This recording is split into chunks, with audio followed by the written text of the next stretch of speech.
And if you would, please stand and join me in the pledge. I pledge allegiance to the flag of the United States of America and to the republic for which it stands, one nation, under God, indivisible, with liberty and justice for all. Honor the Texas flag. I pledge allegiance to Texas, one state, under God, one and indivisible. Thank you. Okay, so for a couple of things before we jump right into item number 4, just want to be clear. The reason why there aren't citizens' comments, if you didn't hear it when Planning and Zoning Chair discussed that, is because we're going to have public hearings on these items. So having citizens' comments in the beginning would be for naught, because if anybody's here and they want to speak to this, they're obviously going to speak during the public hearing. We will have citizens' comments in the end if anybody has any discussion, any comments after the discussion and decision. Another thing to review for those of you keeping track, the difference between the meeting that you just saw and the meeting that you're going to see now is this body is the elected officials that decide. They take their advice from all of the commissions. What's a little bit odd is normally the recommendations from a commission are determined and made, and there's weeks and sometimes even a month before the council then reviews and receives that recommendation and then moves forward. In this case, in the interest of expediency, we determined that we just have both of the meetings in one evening and make this happen. So that said, we're going to move to approvals and authorizations. The first one is, and again, this will just mirror what you saw. The approvals and authorizations petition by Sean Willis on behalf of ACTC Investments. It's for the 2 variances. The first thing is I'm going to ask for Planning and Zoning Chair to come up and give us a Planning and Zoning recommendation and any comments that the Chair would like to make before I open up a public hearing.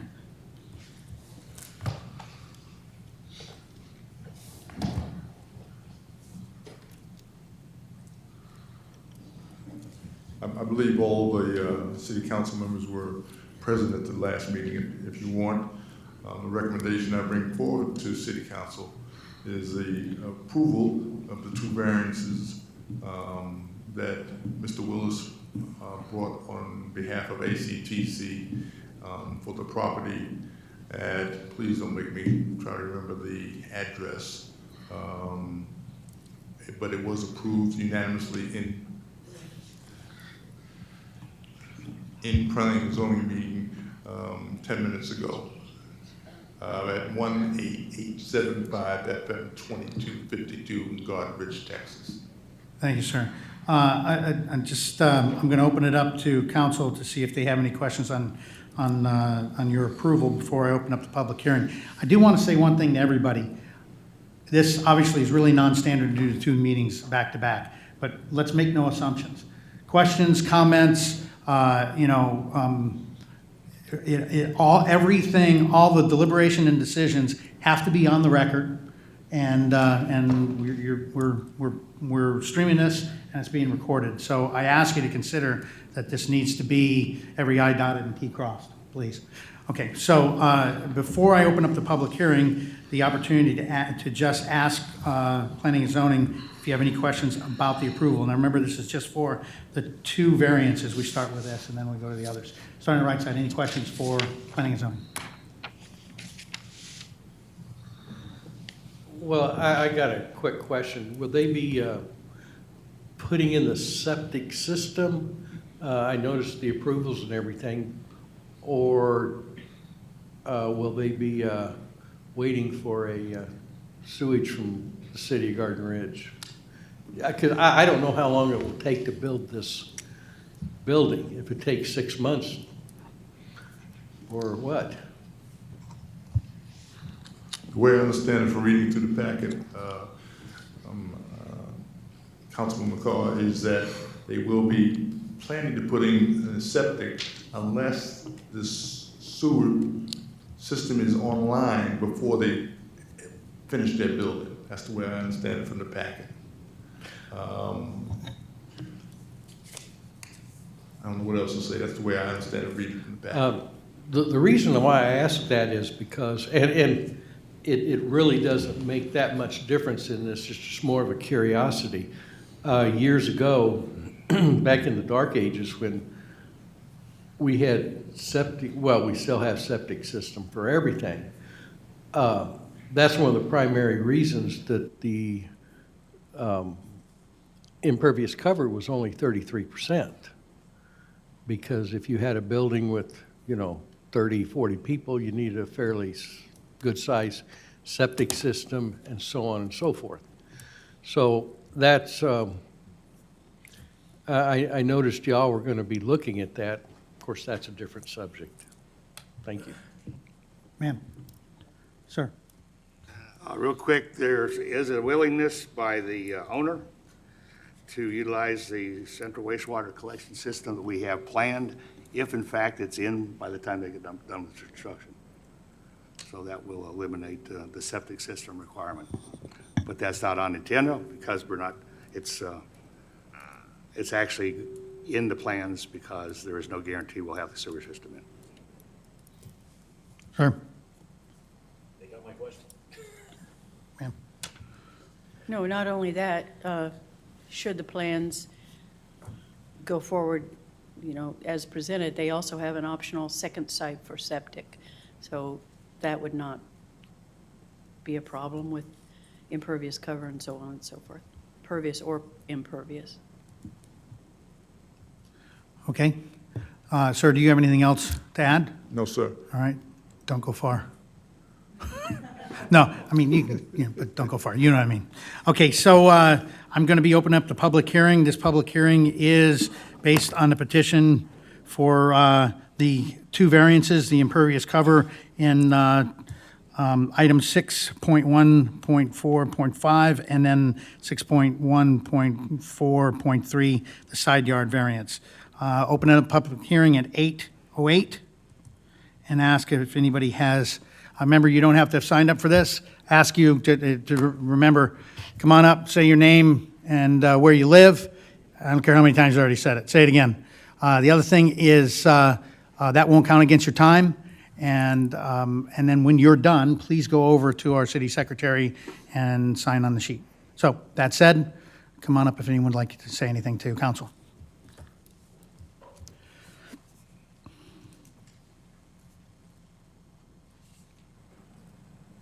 Yeah, I'm Billy Chamberlain, and I live at 8810 Comanche Path. I'm the only bordering neighbor to the proposed construction.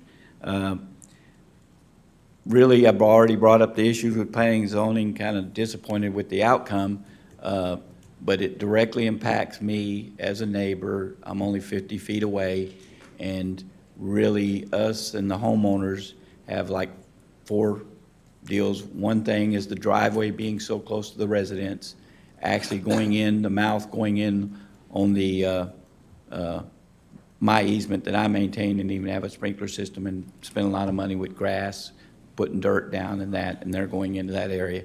I know the utility company can use it. I know the city can widen the road there, but not one individual go into my easement area.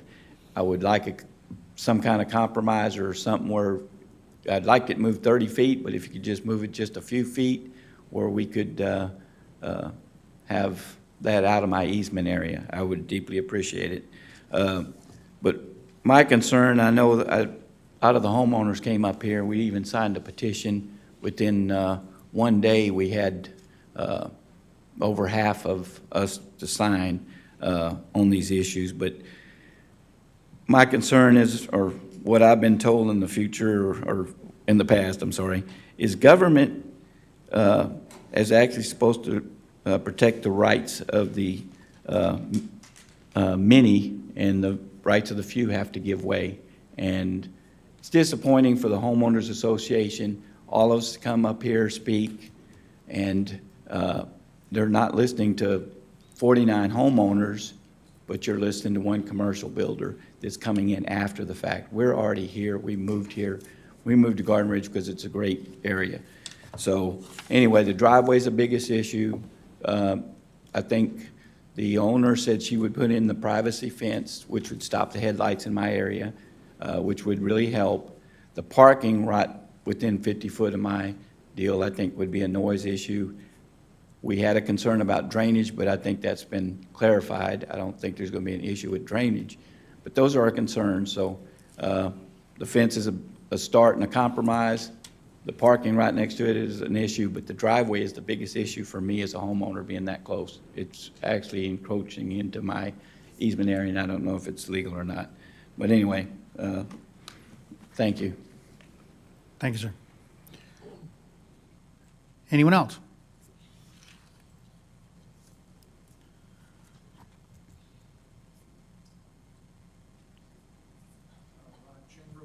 Please turn on your mic. There you go. Nope. There you go. Push it and leave it alone. Go ahead, it's on. Rod Chamberlain, 8807 Cherokee Path, Garden Ridge. Speaking to you as the president of the Homeowners Association. Appreciate what the P&Z did this evening, going through and evaluating things. I would ask you that the decision you're making today with regards to this property, the same question is going to come up in the future with regards to the property across the street on Tonkawa Pass. A little bit bigger lot, but the same issue is going to come into play. So now, instead of having one property, one HOA member be directly affected with it coming next to them, when you go on the other side of Tonkawa Pass, there's going to be two properties that are going to have that. So now we have three homeowners that are impacted. I would ask that the city, if it's all possible from a timing perspective, if you can at least further investigate what can be done to possibly move that ingress, egress forward before they start building. I don't want the owner to go ahead and incur more cost, but if that can be looked at and if there's a reasonable way that we can move that, no matter, even if it's a foot, it's at least getting it away from being right on his side yard from that side. Thank you very much. Thanks, sir. Don't forget to sign up over here. Anyone else?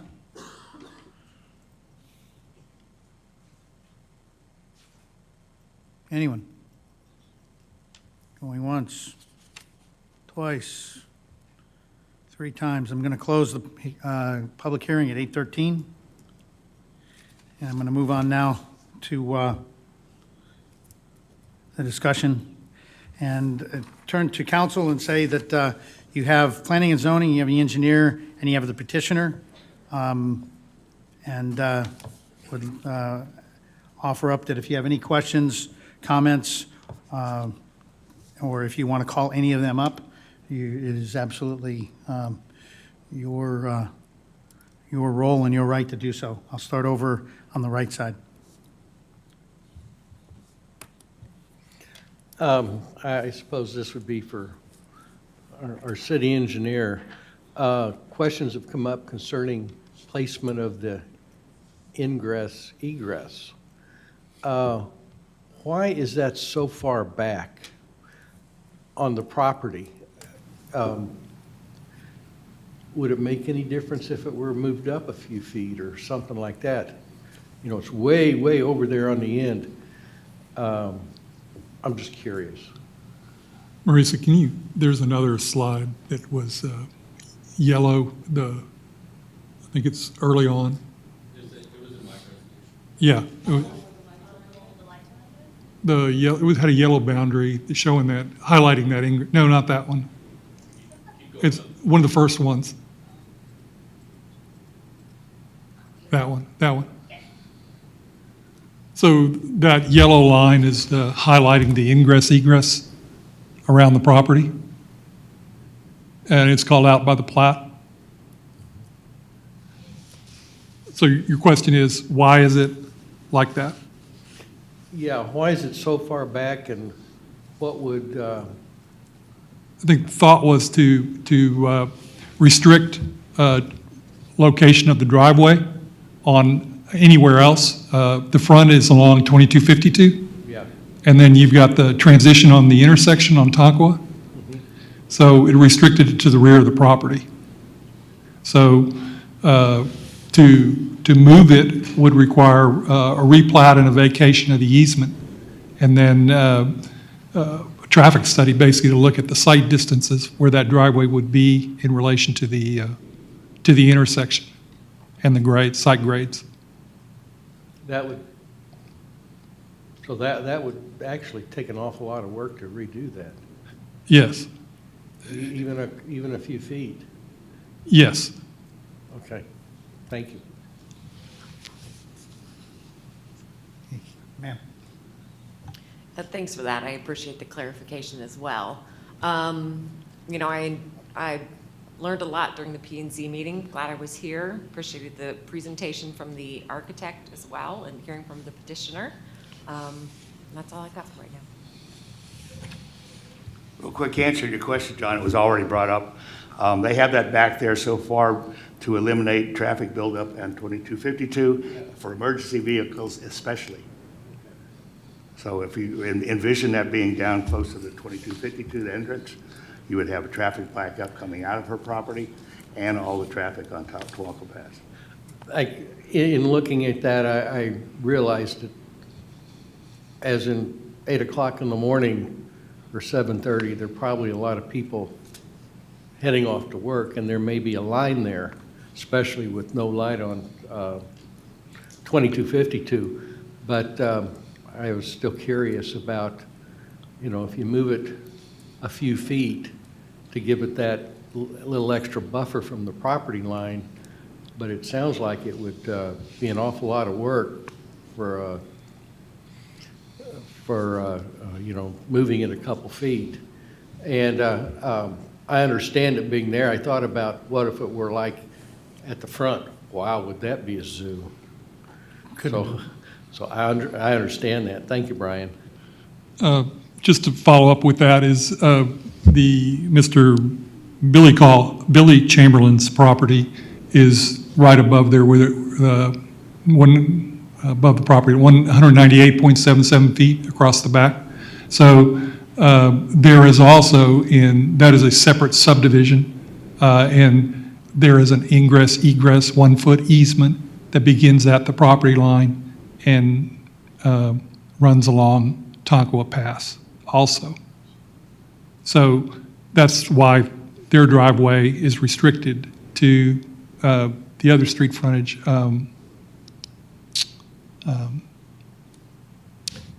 Their lot is restricted, and their street frontage is, what's the street?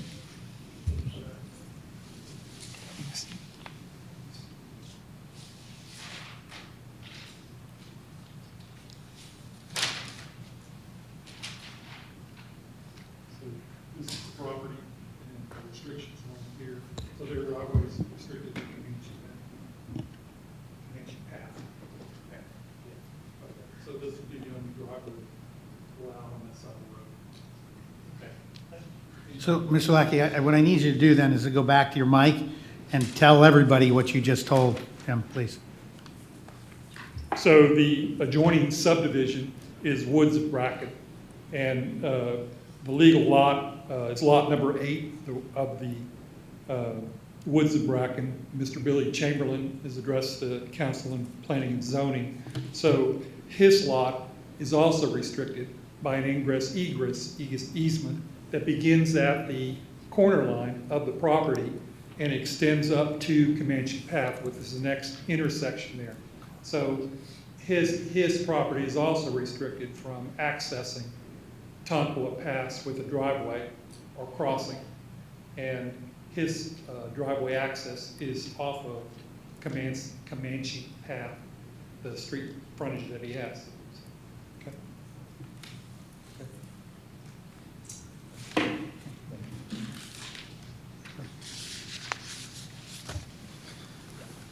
Okay, I'm trying to make heads or tails of one of these drawings, and I've got one of them here, and it's that one. Stop.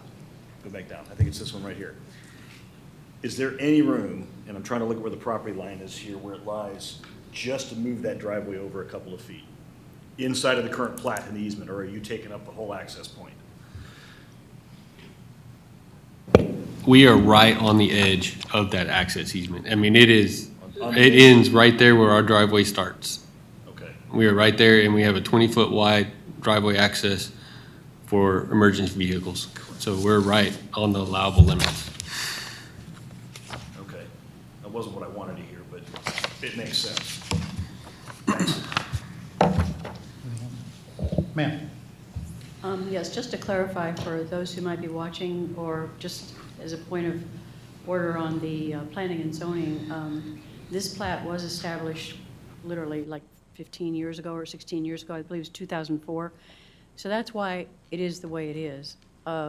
It's been zoned as B12 all along, and I certainly don't mean to diminish anyone's concerns. I had the same concern when Wildwind, I live on Garden Ridge Drive, Wildwind was built behind me, and I had the same concern, knowing full well that at some point that would be developed. And it's just sort of, I hate to say, it's sort of a matter of keeping your ear to the ground and being aware when you move somewhere. We've had the discussion with people from Trophy Oaks. They weren't aware there was a quarry next door. So it's unfortunate, and I will say, because I was on planning and zoning when the bank went in at Batcave, and honestly, for what it's worth, this is an ideal situation for this lot, because it was, on the market, bought fairly and squarely, and it's a very unobtrusive type of business.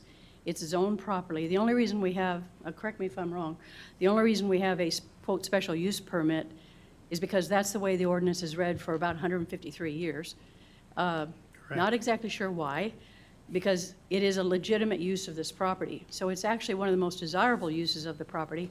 Again, not unlike the bank, when we had conflict with some adjoining residences when the bank went in. But honestly, a bank is the best possible thing to have like on a corner like that because of the traffic, the volume of traffic, the hours, and so forth and so on. Ma'am, you're on a roll. I know you're on a roll. It's good. But remember, we're talking about two variances right now. We're not talking about the special use permit. Yes, you are. You're sorry. I got off track. I'll probably speak later. Surprise. But I would like to ask, if I may, Ms. Trevino's definition or clarification, because it came up again in citizens' comments just now about this driveway being in the easement, and I don't know if it's legal or not. First of all, we, as a commission, as a city, we wouldn't do anything that was illegal. To the best of our knowledge, everything we do is legal, and we have legal counsel here at every meeting. So I'd like to ask that Ms. Trevino express exactly why this is legal the way it is. And again, also to Ms., I'm sorry, go ahead.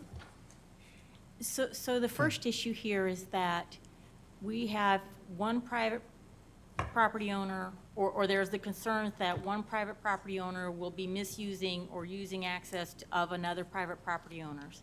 And so that is an issue between two private property owners. So if there is an encroachment, which I don't see that these folks would have planned and gone through all of this with, and actually said, we're just gonna go ahead and have our building plans take over a piece of my neighbor's property. However, if that is actually the case, that is an issue between the two private property owners, and that is an issue of trespass that has to be worked out between the two private property owners. Whether that is encroaching or not encroaching, there again, like I said, is not an issue for the city. But to our knowledge and from the explanations that we've been given and the information that we've been provided, there is no encroachment that the city is aware of one private property owner onto the other private property owner's property. Thank you. I hope that helps others as well. As far as the impervious cover goes, I admit that I was a little concerned, and maybe still a little bit concerned, about the 9 spaces that do face west-northwest, I believe, because again, of the, lights, whether it be, in the middle of December or whatever. But I so appreciate the working together, the proposal of the fence, and I do hope that takes care of the issue. And I would also like to commend those of us who kept the Chamberlains straight. We have a Billy and a Rod.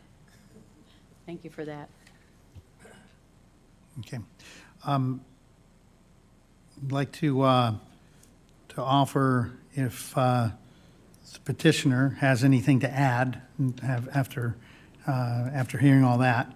Obviously, you've had a few times to speak, and I was trying to make it easier on you, but I'm going to give you the floor. So from my perspective, I'd like to give you the opportunity to just one more time, if there's anything, now that you've heard everything that you've heard, if there's anything you'd like to add. Okay. Thank you, Mayor Thompson. And I'd like to thank city staff for setting this up where we could do both meetings today. Appreciate you guys taking the time out of your schedules to be here tonight. I just want to add that as a member of the community, I think this is a great fit for the property. I think it's a good design, it's a good use, it's a low impact use. We really do want to be good neighbors to the neighborhood. We're not trying to do anything to hurt them or deter their property values by any means. So I just want to say that we are trying to do the best situation here. So. And counsel, while he's standing there, any further questions for the petitioner? Starting left side. No, sir. Sure. No. Sure. Ma'am. May I ask? Absolutely. Ms. Blackwell, would Yeah. you like to say anything? Which is good. All right. Okay, so we've had a public hearing, we've had council, before I ask for, and I'm going to be doing two different votes for each variant separately, but before we do that, any other information that you would like to get from anybody in this room, whether it be staff, whether it be attorney, engineer, or petitioner, starting on the right side, anything else you would like? Ma'am, sir. Anybody correct me if I'm wrong, for Councilman Bauer, the city owns the entrance to this property. That driveway is city-owned, so there is no encroachment that's going on here. Just to clarify everything. Sure. Ma'am. Yes, and one other point on that. Although it wouldn't be as attractive, petitioner could have considered, well, not really, but had they wanted to consider an access directly from 2252, that's out of our control. Again, this is for information. It's out of our control. TxDOT determines the curb cuts. And so just by that, we had to, or they, I should say, had to put the driveway on Tonko. And again, it's been platted that way for 15, 16 years. And I would also like to suggest that, gosh, to the best of your ability, maybe somebody can work something out about buying that corner lot, the opposite corner lot, and dedicating it as a city park. To your point, I'll tell you, because I have had discussions with TxDOT about not this specific lot, but I can tell you that right now they are almost to a point of no more curb cuts because they're in the middle of all the work for the expansion of 2252, and any curb cuts then perturbs that whole solution that they're working on. So for a curb cut on 2252 to put this business that is on Tonkawa on 2252 in essence is something that would be monumental. So I wouldn't even expect that could be even a possibility. Okay, all right. Absent that, I'd like to see if council would like to. Public hearing. Oh, I didn't. No. Thank you. Thank you. Mike, please. I did. The other thing with that, with flare, is also protect the roadway. If we didn't have that flare, we went straight in as vehicle traffic, we'd be cutting the roadway, we'd be breaking down the pavement. So the purpose of the flare is so as traffic, the wheel patterns are in that flare, and it protects the roadway for long-term city's maintenance, and otherwise that road would be deteriorate quicker. Quickly. So, okay, That's right. thank you. Okay. So, for the record, there was a comment about being closed. I had closed it at 8:13. So, to move on, I'd like to see if council would like to offer a action on the first variance. To be clear, the first variance is the impervious cover. And so if I move to approve variance 61.6.1.4.5 have a for the motion. impervious cover. Thank you, sir. I have a motion from place 3. May I get a second? Second. Second from place 2. Any further discussion or questions? All in favor of approving the first variance, the impervious cover variance, say aye. Aye. Any opposed? It is unanimous. Now moving on to the second variance. Second variance, of course, as listed is for the side yard, and it's 6.1.4.3. Can I get a motion on that? I move to approve item 6.1.4.3 concerning the side yard. I have a motion from place one. May I get a second? Second. Motion, or a second from place three. Any further discussion or questions? All in favor? Aye. Any opposed? And the motion is, or the action is unanimous to approve the second variance, which is for the side yard 6143. Okay, thank you. Moving on now to item B. This is for the special use permit. And this is, to be clear, and I will throw out that you're absolutely right. This happens every time. The way our ordinance is written, the way our city has been operating is when somebody does want to build, they still have to do the special use permit. So that's why the second petition is for the issuance of the special use permit. And I ask Planning and Zoning to come up to present recommendation to council on the special use permit.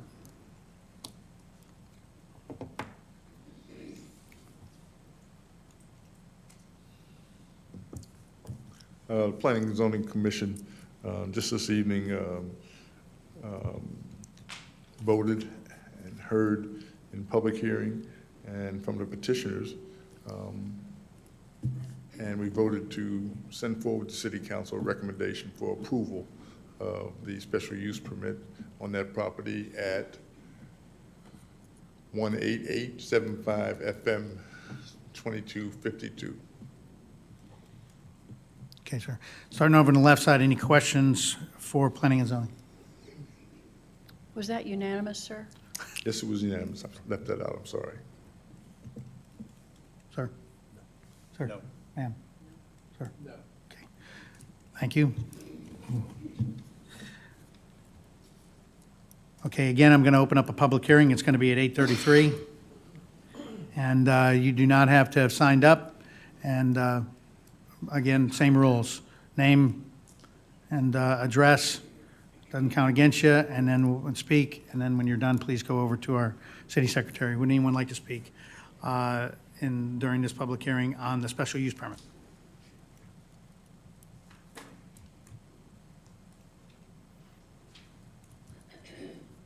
Rod Chamberlain, 8807 Cherokee Path, Garden Ridge, Texas, 78266. Question on the approval of the volunteering of putting in the fence by the owner. Just want to know what the process is or procedure so we can coordinate that and everything else within their realm of authority and scope. So I don't know We'll how get somebody to that's- get with you, sir. Okay, thank you. Anyone else? Come on up.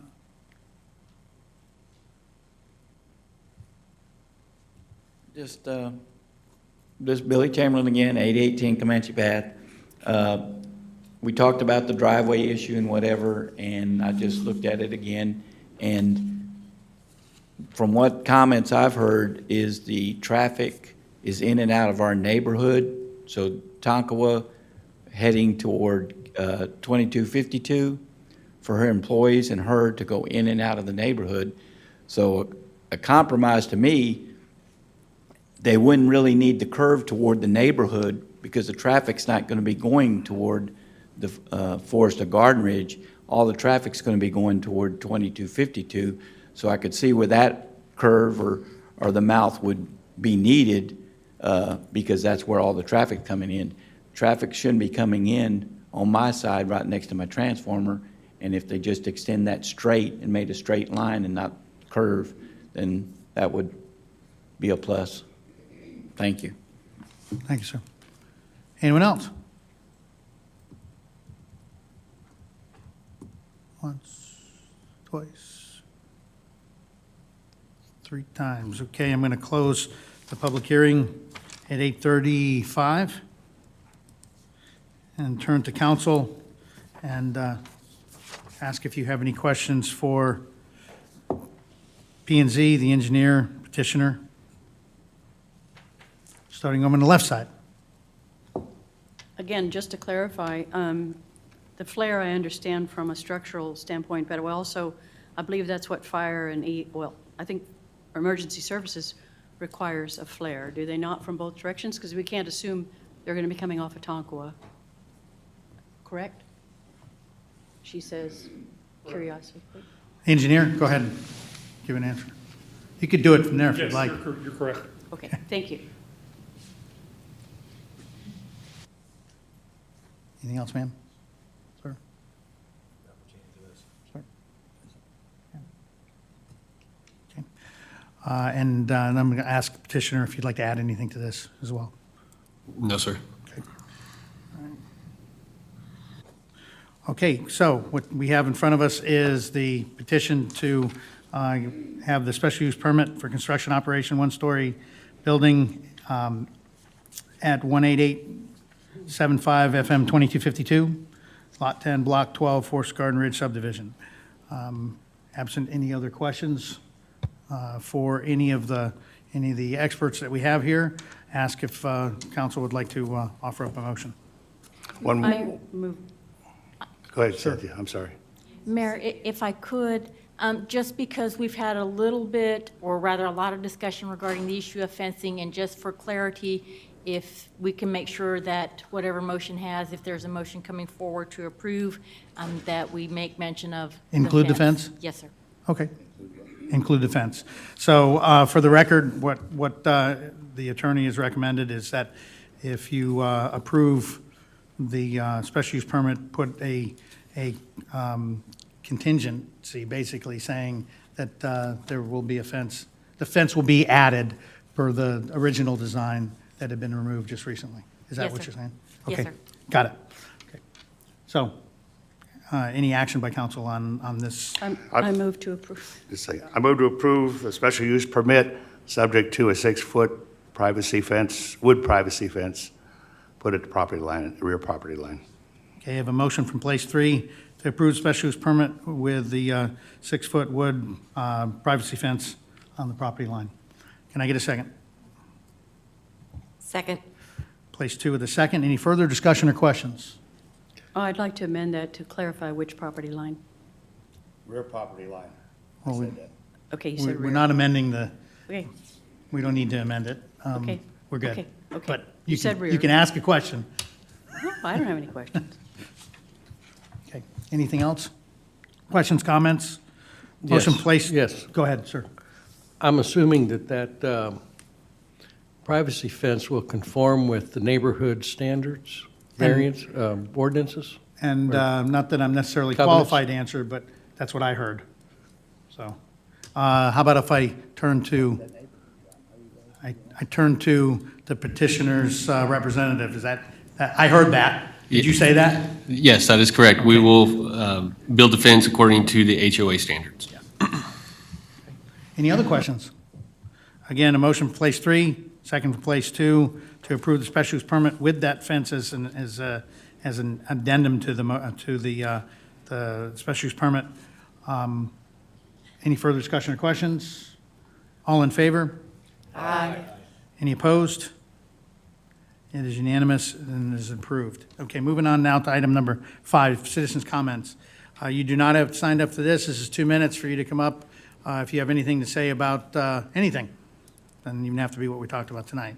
Offer up, would anyone like to come up and speak?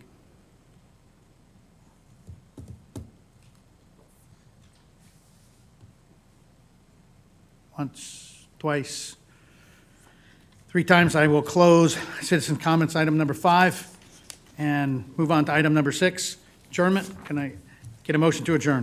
Move to adjourn. Place 3 with a motion to adjourn. Can I get a second? I second the motion to adjourn. Place 5 with a second. Any further discussion or questions? All in favor? Aye. Any opposed? We are adjourned at 8:40 PM. Thank you very much.